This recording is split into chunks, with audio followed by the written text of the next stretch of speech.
Why do billion-dollar brands look at literal war zone and think, wow, what a fantastic time to sell some shoes? You have exactly 5 seconds before you scroll away. So I am going to give you the hard truth right now. In modern attention economy, the line between clever, real-time marketing and deeply unethical crisis has completely evaporated. Today, we are reverse engineering the 10 most disastrous marketing campaign in modern history. We are talking about companies that face severe global backlash for trying to weaponize geopolitical conflicts, war, and human tragedy just to boost their engagement metrics. But we are not just here to laugh at bad tweets. We are going to put these failures under the microscope of consumer psychology, data analytics, and brand equity. By the end of this video, you will understand the exact mathematical breaking point where newsjacking becomes communication hijacking. And I'm going to reveal that one psychological matrix that explains why some brands survive these catastrophic PR nightmare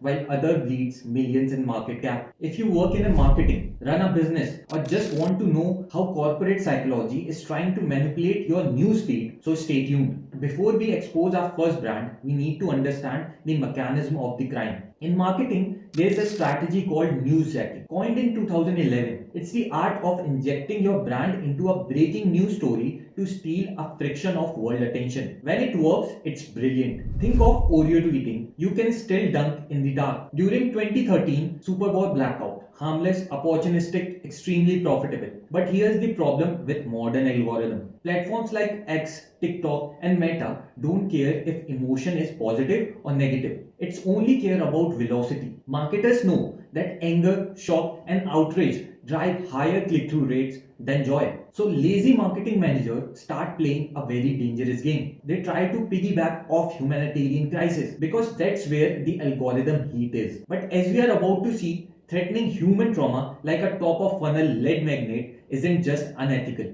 It's commercially suicidal. Let's look at the offender number 1. December 2023. The world is heavily focused on the devastating Israel-Hamas conflict. Images of destruction, rubble, and grieving families are floating every timeline on earth. And right in the middle of this geopolitical powder keg, Zara drops an ad campaign called The Jacket. The campaign featured model Kristen McManamy posing in a white room filled with rubble, shattered drywall, and mannequin missing limbs wrapped entirely in white shrouds. Who signed off on this? Seriously, what room full of executives look at this and said, yes, this is really captured the essence of winter fashion? The backlash was instantaneous and thermonuclear. The hashtag boycott Zara trended worldwide. Protesters physically swarmed Zara stores. Then Zara panicked. They pulled the campaign and issued a statement claiming the photo shoot was conceived in July and photographed in September before the war broke out. They claimed the white shrouds were just unfinished sculptures in a sculpture studio. Here's your first masterclass in strategic marketing. Intent doesn't matter. Interpretation is everything. According to an academic thesis on the exact crisis, Zara suffered from a fatal lack of contextual intelligence. Even if the campaign was shot months prior, a marketing manager's job is to read the room at a time of launch.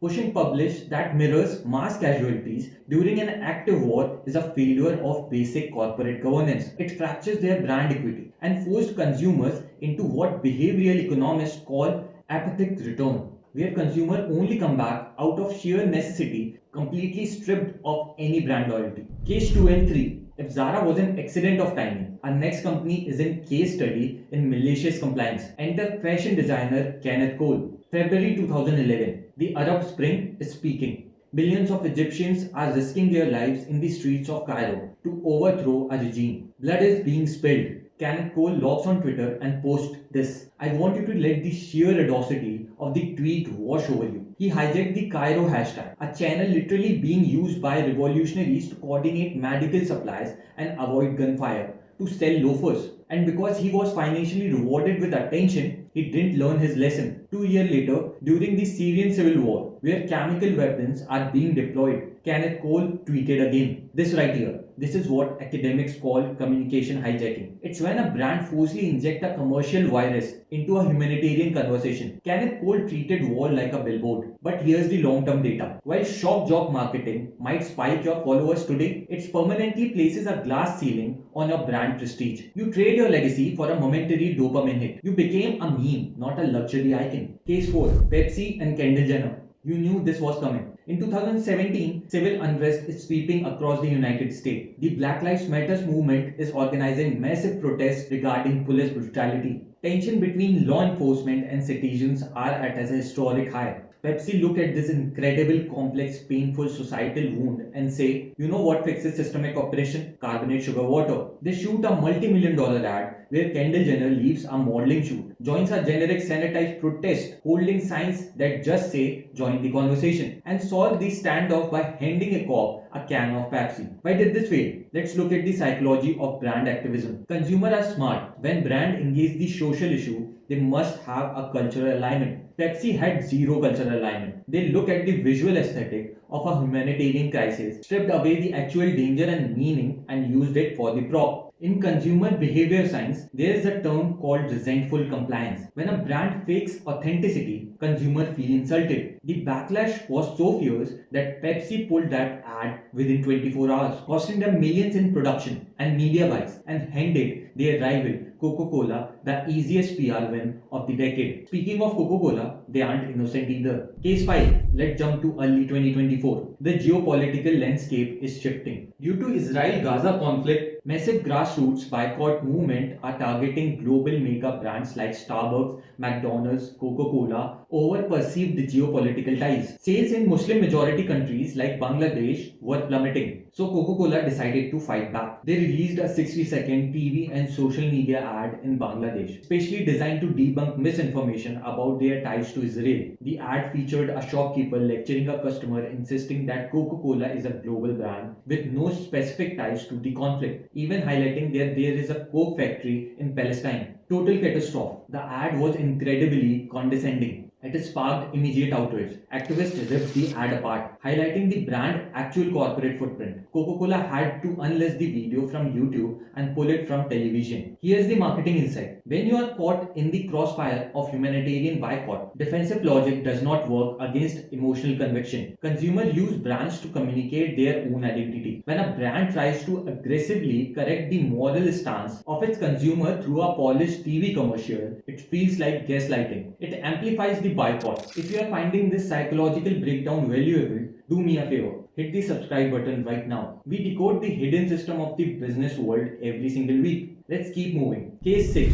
is arguably the darkest one on this list. In 1970, the Ohio National Guard opened fire on unarmed college students protesting the Vietnam War at Kent State University, killing 4 people and wounded 9 people. It is a profound scar on American history. In 2014, retail brand Urban Outfitter released a vintage Kent State sweatshirt. The design faded red, completely with what looks like exactly the blood splatter patterns and bullet holes. They were selling a massacre for $129. When the inevitable public fury erupted, Urban Outfitter tried to claim that red stains were just natural discoloration and the holes are from wear and tear. Nobody brought it. Kent State University released a scattering statement condemning the company. Why does this happen? It's a systematic failure of corporate culture. Urban Outfitters had built a brand identity around being edgy and subversive. But when you push the boundary of edge without an ethical compass, you inevitably cross the necromarketing profiting of the dead. The lesson: if your marketing strategy relies on offering people to get PR, eventually you will offend the one group that will completely destroy your stock price. Case 7. During the height of the Black Lives Matter protest, emotion was raw globally. A UK-based company called Bristol Dry Gin decided this was the perfect moment for a joke. They posted a tweet using the racial charge quote, "When the shooting starts, the looting starts." But they didn't stop there. They followed it up by encouraging protesters to use their gin as a flammable explosive. According to the moral, resilience and trust repair framework, brand exists in cooperative ecosystem. When you associate your consumable product with racial violence and domestic terrorism, you don't just lose customers, you lose your distributors, you lose your supply chain partners, and you will lose your payment processors. They isolated themselves from the entire global commerce infrastructure. You can't be an edgelord when you rely on supermarket to stock your product. Case 8 and 9. Sometimes brands don't exploit war. They exploit local tragedies and vulnerable people. Let's look at Kellogg's UK. They tweeted one RT, one breakfast for a vulnerable child.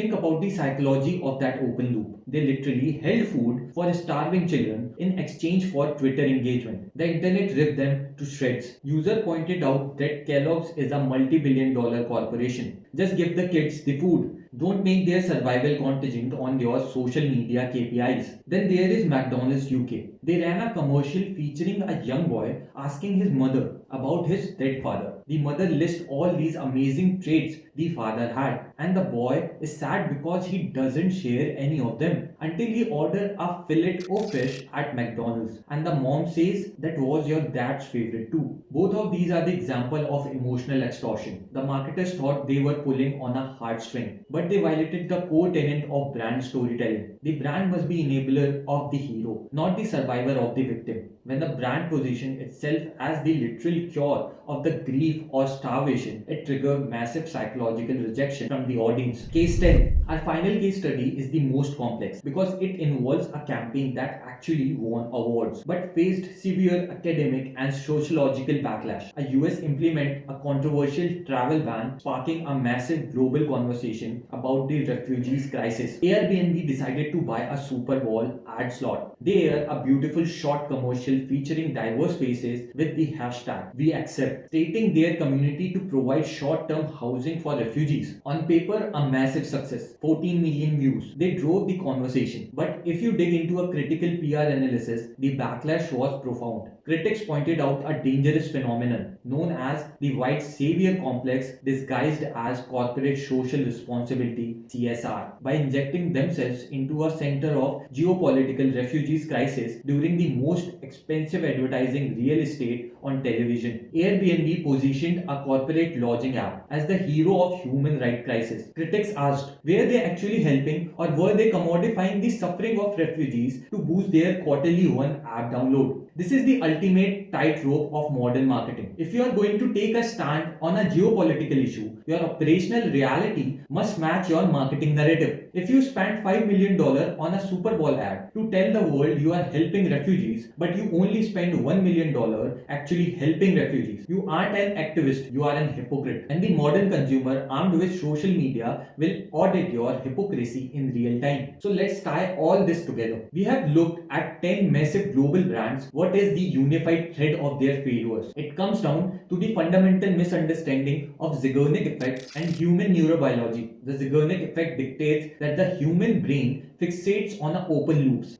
Unresolved tension, geopolitical conflicts, war, and humanitarian crisis are the ultimate open loops. They cause global collective cognitive tension. We are anxious, we are looking for resolution. When a brand hijacks that tension, it creates a psychological short circuit. Instead of offering genuine resolutions, the brand tries to close the emotional loop with a commercial product. You are stressed about the police brutality. Here's the Pepsi. You are worried about the Arab Spring. Buy these Kenneth boots. You are grieving a war. Look at this Zara jacket. It doesn't register as clever marketing. It registered as a threat. And a biological response to a threat is retaliation. This is why the backlash is so severe. You aren't just annoying consumer. You are triggering their deep-seated evolutionary defensive mechanism. Marketing managers who rely on a movement marketing during tragedies are playing Russian roulette with brand equity. Yes, you might get a spike in the impression, but you will incur a silent deadly cost. Customer will no longer love you. They will only use you until a better, less offensive alternative comes along. And the age of global e-commerce, that alternative is only one click away. Listen, great marketing is about empathy. It's about understanding the deep psychological needs of the audience and providing actual value. If you have to hijack a tragedy to sell a product, you don't have a marketing problem. You have a product problem. Now, I want you to hear from you. Drop a comment below and tell me which of these 10 campaigns do you think was absolutely worst, or is there a massive brand disaster I missed? If this video completely changed the way you look at the corporate marketing, hit that subscribe button and turn on the bell. We do deep dive business and psychological breakdown like this every single week. If you want to keep learning, click the video on the screen right now, where we break down the exact psychological trigger used by the most successful